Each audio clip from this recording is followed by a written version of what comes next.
Baik, Assalamualaikum warahmatullahi wabarakatuh. Perkenalkan saya Dokter Brando yang disuruh sama anak-anak pemalas ini untuk menjelaskan tugas mereka. Disclaimer dulu, saya ini kerabat dari anak bernama Alfi. Astaga, saya kebanyakan yapping. Jadi mari kita masuk ke dalam topik materinya, yaitu mengenai tentang sistem respirasi. Oh iya, kelompok mereka itu terdiri dari Alfizah Pamungkas, Cindi Aulia Anggraini, dan Hafizah Miftul Jannah. Serta Dospem ialah Ibu Knus Imelda R. Kartika, M. Kep. Baik, lanjut. Apa itu sistem respirasi? Sistem respirasi adalah sistem organ yang bertugas mengambil oksigen O2 dari udara dan membuang karbon dioksida CO2 dari tubuh, melibatkan organ seperti hidung, faring, laring, trakea, bronkus, hingga paru-paru, alveoli untuk pertukaran gas serta otot diafragma untuk membantu proses menghirup dan menghembuskan napas. Sistem ini penting untuk memasok O2 bagi sel dan membuang limbah CO2, serta berfungsi menghangatkan dan melembabkan udara. Contoh dari sistem respirasi yaitu: yang pertama ada hidung. Yang dimaksud dengan hidung ialah pintu masuk utama udara yang dilapisi oleh selaput lendir dan rambut halus, silia, yang membantu menyaring partikel debu serta mikroorganisme dari udara. Kemudian faring atau tenggorokan terletak di belakang rongga hidung dan mulut. Faring adalah saluran yang menghubungkan hidung ke laring dan berfungsi sebagai jalur udara serta makanan. Lanjut ada laring atau kotak suara, terletak di antara faring dan trakea. Laring mengandung pita suara dan berfungsi dalam produksi suara serta mengatur aliran udara menuju paru-paru.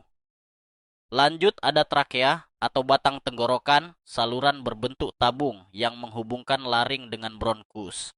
Dikelilingi oleh cincin tulang rawan yang membantu menjaga bentuknya agar tidak runtuh saat bernapas. Lanjut ada bronkus, merupakan percabangan dari trakea yang membawa udara ke dalam paru-paru. Bronkus utama terbagi menjadi bronkus kanan dan kiri, yang kemudian bercabang lebih kecil menjadi bronkiolus. Lanjut ada paru-paru, yaitu organ utama pernapasan yang terdiri dari jutaan alveolus, kantung udara kecil, tempat pertukaran oksigen dan karbon dioksida terjadi dengan darah melalui kapiler. Dan terakhir ada diafragma, yaitu otot pernapasan utama yang dapat berkontraksi dan berelaksasi secara bergantian, sehingga membuat udara dapat masuk dan keluar dari paru-paru. Karena contoh dari sistem respirasinya sudah, mari kita lanjutkan dengan fisiologi sistem pernafasan. Satu, ventilasi pulmonal, pernapasan, inspirasi, pernapasan masuk, ekspirasi, pernapasan keluar. Dua, mekanisme pernapasan pertukaran gas di alveolus transportasi oksigen dan karbon dioksida. Transportasi oksigen dan karbon dioksida. Aduh, duh, duh, duh, duh. Anak-anak, sepertinya Bapak ingin izin sebentar untuk ke WC, sudah tidak tahan Bapak. Untuk lanjutan dari kesimpulan akan Bapak, minta tolongin dengan saudari Bapak yang dari luar negeri, baik permisi. Hi, everyone. Let me introduce myself. My name is Alice. I am from Australia, and I am Mr. Brando's sister.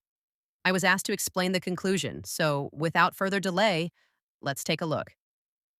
The respiratory system is a system that functions to carry out gas exchange between the body and the environment, mainly by bringing in oxygen, O2, and removing carbon dioxide, CO2. This system consists of the upper respiratory tract, nose, pharynx, larynx, and the lower respiratory tract, trachea, bronchi, bronchioles, and alveoli, as well as the lungs, which are covered by the pleura. The process of respiration includes pulmonary ventilation, gas diffusion in the alveoli, gas transport by the blood, and internal respiration in the tissues. The mechanism of ventilation occurs through the work of the diaphragm and intercostal muscles, which regulate the movement of air in and out by changing intrathoracic pressure. Gas exchange takes place in the thin alveolar capillary membrane, influenced by differences in partial pressure, the surface area of the alveoli, membrane thickness, and the balance between ventilation and perfusion. Most oxygen is transported by hemoglobin, while CO2 is mostly carried in the form of bicarbonate.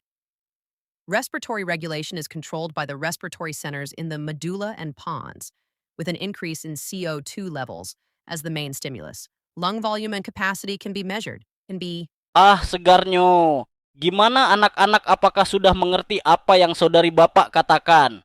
Jika sudah, berarti materi dari kelompok ini sudah siap Bapak jelaskan. Ya, jika Bapak ada salah kata dan saudari Bapak, kami minta maaf. Oh iya, Bapak mau kasih motivasi sedikit.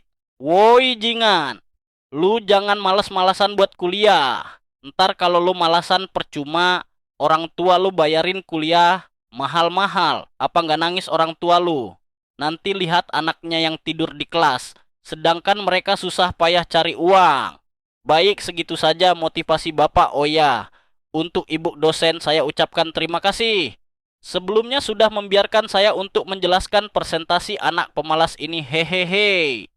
Terakhir ikan hiu melayang-layang. Presentasinya udah ya sayang.